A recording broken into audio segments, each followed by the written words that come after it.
G'day there, Ray Corcoran here. In this week's video, I'm going to be going over what I spend in a month living in Sydney.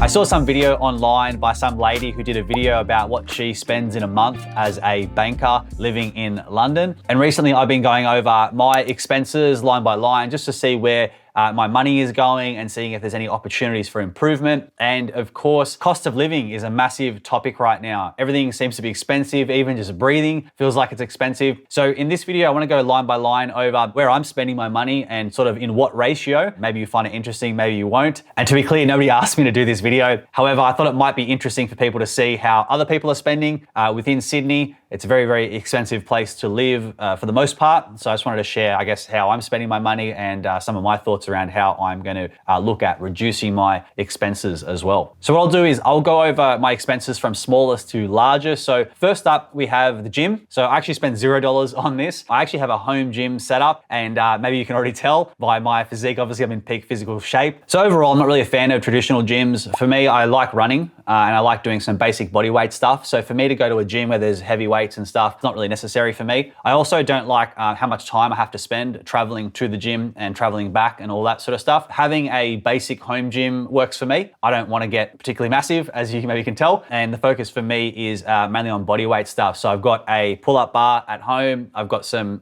dumbbells at home. I do running every single day, or at least 6 days a week. I'll just do a few Ks each morning, nothing too crazy. And I've also got dip bars. But that whole setup probably cost me $190, I would say, for all of that. And I bought that over a year ago. So basically cost me nothing. And for me, it works for me in terms of what fitness outcomes I want. I don't want to get jacked. I just want to have enough basic strength and cardio so I can go about my day. So when it comes to haircuts, I spend $30 a month. So I get one, I guess, paid haircut per month. My haircut every 2 weeks. Every second haircut, I actually just do it at home, more because it saves time and my haircut's relatively basic. But I do like going to the barber once a month just to clean up all the edges and neaten it up. It's stuff that I can't do easily myself. Next up, we have clothes. I don't really spend much on clothes at all. This is probably one of my lowest spending categories. You know, these shirts are $5 or $4 from Best and Less. I like nice clothes. I appreciate nice clothes, but for me, it doesn't really do much for me. I spend 90% of my life at home wearing a t-shirt and shorts. So there's no real reason. And I don't really go out to fancy things. So for me to spend on clothes, it's usually,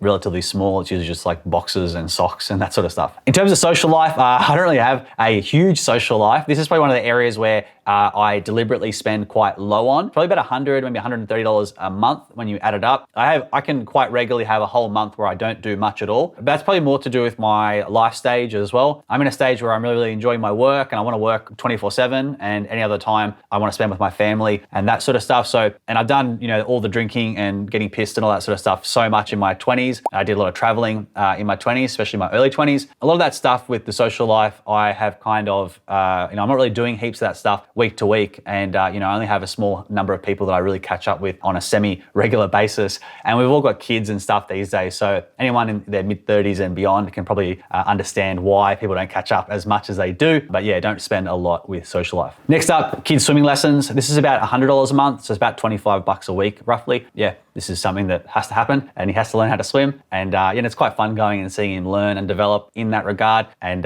that's a non-negotiable. One thing I'd like to highlight, some of the other expenses that you may expect to see here won't be in here because they are run through my business. So my phone bill, my internet bill, pretty much all my car costs. There is a small percentage that may come into my personal expenses because it's not going through the business. Like one of our vehicles is not 100% business use, but it's like very high percentage business use. So as a result, there might be a little bit of expense there, but it's nothing significant, nothing worth mentioning. In terms of private healthcare, it's $100 a month. I don't really know what I'm getting for $100 a month. I'm basically on one of the cheapest plans you can get, close to no benefits, and this is mainly for tax reasons. In terms of date night, every Tuesday night, me and my wife will have a date night. And that's usually nothing too expensive. Like we're not going out to a fancy restaurant, but it's usually either go to a local restaurant, typically at like 5 p.m. or a time when our son can come because he goes to bed at 6:30. So we kind of have to do an earlier dinner. It might be like sometimes $60, sometimes it's $30. Like we don't really spend a great deal with this, but it's more about just having some time together because everyone's so busy all the time. So we just have that as our non-negotiable every Tuesday night. And quite often we'll also consider cooking at home. So, my wife's a great cook. I'm a terrible cook. She'll make pasta at home or something like that. And then we just kind of agree not to do any work and just, kick back on the couch and relax. For my family home in Sydney, Our council rates are about $400 a quarter. So I don't know what that is relative to other council regions in Sydney, but it doesn't seem too unreasonable. I pay more for council rates, much more actually, for much cheaper properties that are investment properties interstate. So I'm not sure why, but I'm happy that my family home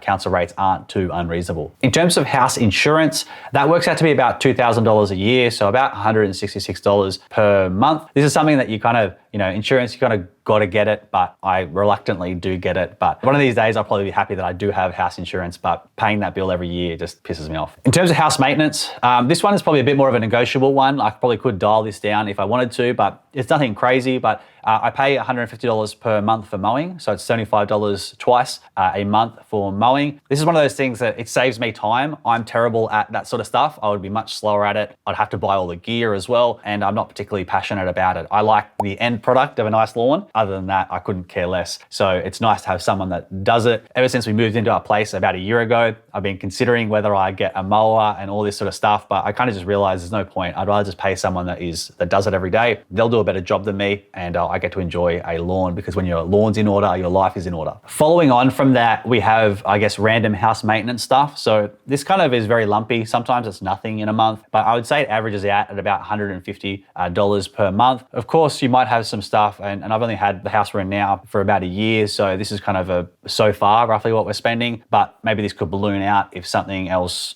popped up. But this house is a new build, so fingers crossed we don't have any major maintenance stuff coming up soon. In terms of electricity, we're paying around $133 per month, and we're paying about maybe $60 per month for gas. That's just approximate numbers. I couldn't actually find our bills, but that's roughly what it works out to be, and we pay I believe those quarterly. And all these numbers are going to be give or take a few dollars, because some of the bills I couldn't find, but it was just more from my memory. So when it comes to groceries, I end up spending about $260 per month. Now, keep in mind, that will increase if you have a larger family or older, bigger kids that are consuming more stuff. For me right now, it's me, my wife, and our 2-year-old. So obviously, my wife doesn't eat boatloads of food, but me and my son do. But yeah, it's not nothing too crazy. We've recently started doing Woolworths online delivery, which in my opinion has been a game changer. One of my friends recently pulled me up about it, being like, why are you actually still physically going to the grocery store? But the truth was, I had done online delivery like once or twice in the past, and it wasn't a great experience. They missed heaps of items. They picked like the worst tomatoes and stuff you could possibly pick. Like, I have a conspiracy theory that they always pick the worst produce for the online orders, but that's a whole separate video. But basically what happened was, I got back into it, and I think it's only about $120 for unlimited delivery throughout the year. So if you get your groceries once a week, like we do,